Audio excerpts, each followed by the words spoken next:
Sony Vegas Pro, I want to talk about the composite modes that are actually available for the tracks inside of Sony Vegas. Now I'm just going to rearrange my workspace slightly so you can see things a little bit better, I think. There we go, and I'm just going to go to my project files and I'm going to drag this item in. Now do bear in mind that as I pull this in it'll fit to fill, because if you remember, under my options I went down to my preferences and under editing I have selected automatically crop still images added to the timeline. So I'm not going to end up with black bars on either side because I already have that option checked. So I'm going to drop this inside my timeline. There we go, got the item dropped inside. It doesn't look too sharp because at the moment we're on preview mode, but I can, if I want, take that to best mode and full, and that's the nice sharp image if I want to do that. So that's the item brought in, and I can zoom in a bit if I want, just so that we can see the item. Now if I want to do a composite, notice immediately I've got this little item here. Now compositing modes actually work in Sony Vegas with nothing. Usually in most applications you have to have something to composite with. So you have to have something at the background to composite with to make it work. But Sony Vegas works on the basis of saying that, well, there is something there. There is a black background. And if there is a black background, therefore a composition mode will work with the black background. So even though there is no other layer in here, I can still use composition modes. But before we do that, I'm just going to bring in an asset from the media generator. So I'm going to click on there and I'm going to go to checkerboard, and at the bottom of the checkerboard, there we go, we've got split screen. I'm going to drop split screen on top and just trim it down to size, and I'm going to leave it as black and white, which is absolutely fine. You can change the colours here. I'm not going to do that because I think this helps explain what's going on. So at the moment I've got two events. I've got the split screen event at the top and I've got the picture, the still cropped image at the bottom. I can't see either of them because the item on top is always the dominant item. But I do have availability to all sorts of options. For example, I can turn down the opacity of the top item, and you can see that as I turn down the opacity, I'm getting quite an interesting effect. The white side is lighter, the dark side is somewhat darker as I start to pull it down. So we're getting kind of a blend which gets less obvious as I go further down. Okay, so I can blend simply with opacity, and you can do the same thing on a track basis. Okay, so you're getting a similar sort of look by turning up and down the opacity of the track.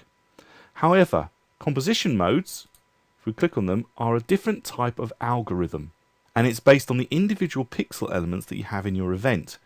Now, if you think about what white is, if you think about RGB, white is 255, 255, 255. Those are the RGB, the red, green, blue values. Whereas black has got an RGB of 0, 0, 0. So when I add this to the item below, 0, 0, 0 plus whatever's below is going to just be whatever is below, whereas 255, 255, 255 plus whatever is below is going to stay at white. It's going to stay exactly as is. So it should get rid of the black but keep the white. So I'm going to click add, and it does exactly that. It gets rid of the black because it had no value, and it keeps the white, which is at full value. And of course you do have the subtract mode, which effectively subtracts 255, 255, 255 from whatever was below, cutting it out and getting rid of it. So let's just look at a couple of other options. The other one that's quite interesting is when you look at the one that says multiply mask, it actually does exactly the opposite. Okay, it keeps the black, but it gets rid of the white. Now this is really useful when you're trying to bring in an item that you want to blend. So sometimes people will give you, say, a smoke item, and the smoke item you want to blend has got a white background and grey smoke. But you can actually choose to use multiply to get rid of the white background and keep the grey smoke. Okay, so it's just an option that allows us to blend pixels together. Now there's a whole bunch of other ones. I'm not going to go through all of them. Cut is just going to cut the whole thing away. But some of the other ones are quite interesting. For instance, difference is really nice.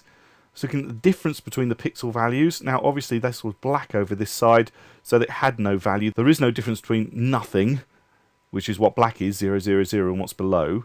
Whereas white obviously had a different value, and it was looking at the difference between the pixels below and the pixels above, and giving us a difference look. And you do have another one below there, which is difference squared, which just gives us a slightly more interesting look.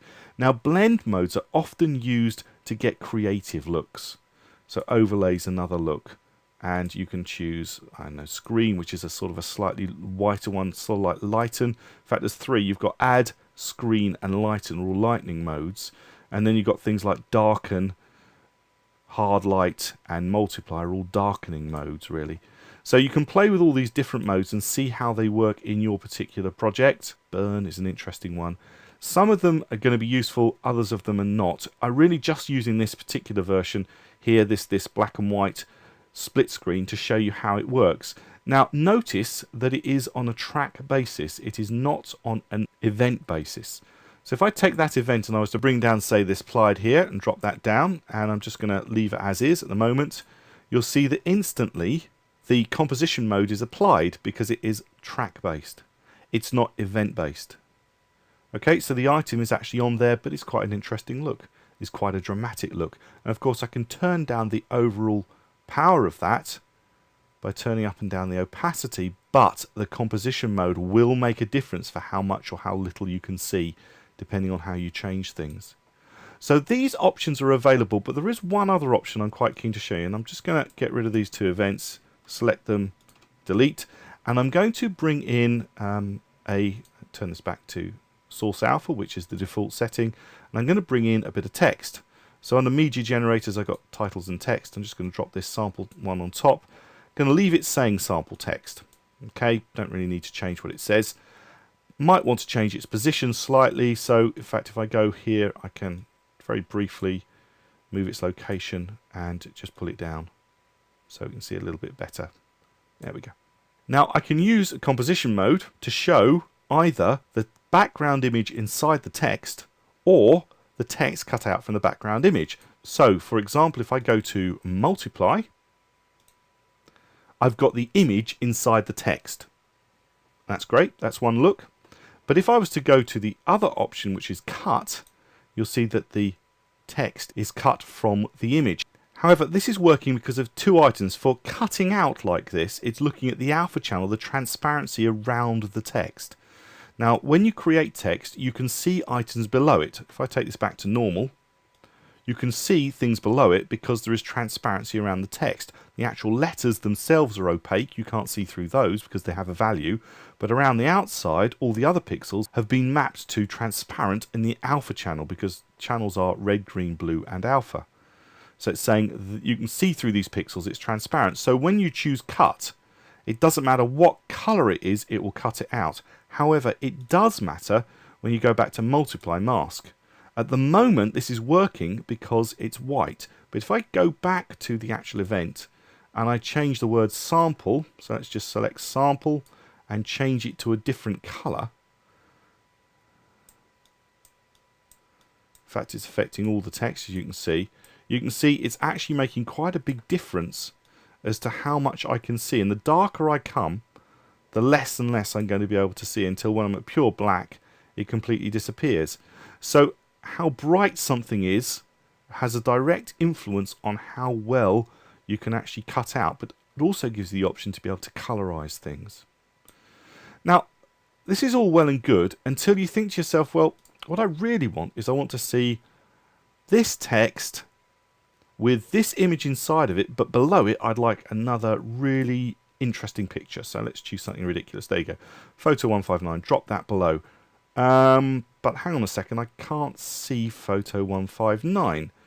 It's in the wrong place. But if I put photo 159 at the top, no, that's not going to work because I'll just see that and nothing else. How do I have photo 159 showing below my text with the image inside of it? Well, that's where these little buttons come in, the up and down arrow. This one here is called Make a Composite Child, and basically what it does is it links two channels together and ignores the others around it. So I know it's pointing downwards, but actually it's looking at the track above. And when I click this one here, firstly we get the result we want, but if you look down here in the timeline, can you see that this is now indented? So 2 is the child of 1. And those two are kind of like grouped together in their own little group, their own little world, doing their own little thing, ignoring what's going on below them. If I want to undo it, I can make it again a composite parent, which means it stands alone and it goes back to how it looked before. But to get it back to showing the image below, you actually need to choose Make it a Composite child of track 1. Okay, now if I want to swap those round, I can simply move these two items around, and because it is track based, I've now got the image inside of the text, and I've got the other image showing underneath. Incidentally, this photo was taken outside of my own house with a camera phone, and it has not been modified in any way whatsoever. I've never seen skies like it again since, but that's an original picture taken on a camera phone about 5-6 years ago. Just mention that in passing. Occasionally the sky does do incredible things. So that's just a basic introduction to composition modes, and you'll find that they are very valuable for doing this kind of thing. However, when you start moving into hit film and the opportunities to be able to composite in there, you'll find that you do have much greater control and more things that you can do. But the fact that you can do this much inside of Sony Vegas Pro is a testimony to how powerful this piece of software is, because it does offer composition. One other thing I really ought to say about this is that you need to remember that this is a track-based composition. So all of your events inside any track will have that composition mode attached to them. And this can cause you problems if you put multiple events inside any particular track which has got a composition mode applied to it.